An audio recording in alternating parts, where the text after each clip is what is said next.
it's not a good idea to say things that you know not to be true. And I would say, by the way, as a practical issue, it's also a worse idea to write things that you don't think are true.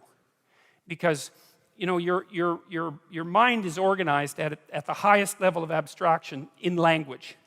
And it's important that your mind is organized, because if you're not organized, then you're disorganized, and then things don't go well for you in the world, just like they don't go well for anything that's disorganized. And so you have to be very careful with what you say and what you write, writing especially, because it's focused speaking, it's focused speech, right? It takes more intense thinking. So in some sense, writing is even deeper than speaking. But you don't want to speak things that you believe to be untrue, and you certainly don't want to write them, because that changes you, and it changes you in the direction of the deception that you're undertaking while you do the speaking or the writing. And you might think, nah, I can write whatever I want and I can just leave it be, but that's not true. And the reason for that, in part, is because your knowledge is shallow. And so if you take rather shallow knowledge and then you write something detailed that's false, you end up convincing yourself in all sorts of ways that you don't even notice that what you wrote that was a lie was true.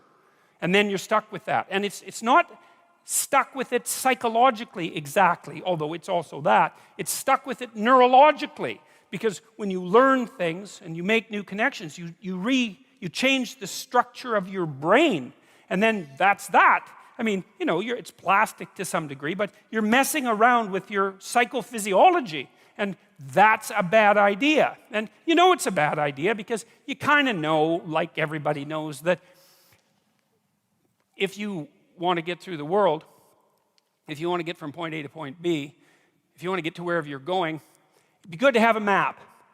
And it'd probably be good to have a map that isn't full of holes and errors, because otherwise you're not going to get to where you're going. You might not even know where you are to begin with.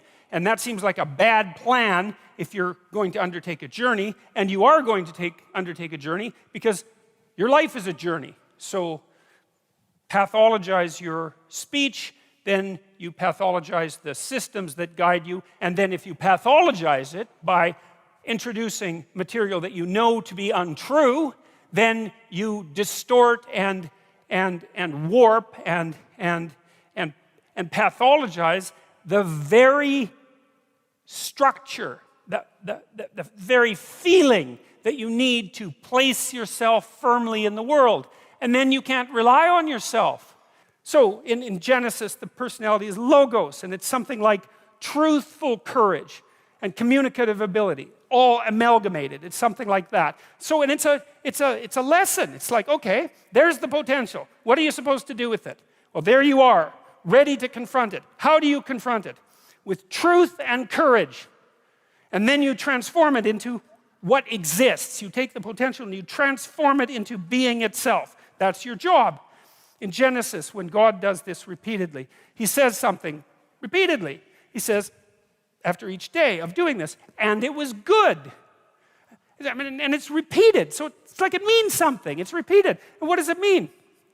If you confront potential with truth and courage, then what you produce is good. Well, so that's a good thing to know if you want to produce what's good. It's like confront the potential with truth and courage, and what you produce is good.